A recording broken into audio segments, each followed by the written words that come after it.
The Hoover High School Marching Band from North Canton, Ohio.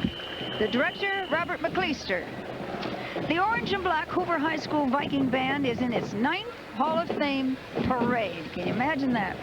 They've attended the festivals of music in both Virginia Beach and in Toronto, Canada. The Vikings were the featured band for the 1988 Pro Football Hall of Fame, and they have 115 members, all looking glorious. And they sound just great. Let's take a listen. Zippity-doo-dah.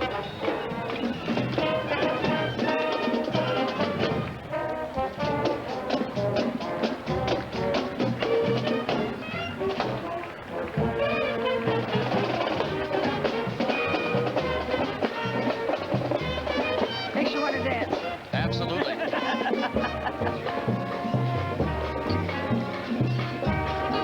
Marching proudly up Cleveland Avenue, past the Ohio Power Building, winding their way along the very long parade route, going all the way up to 30th Street, which is on the north side of the wonderful city of Canton, Ohio.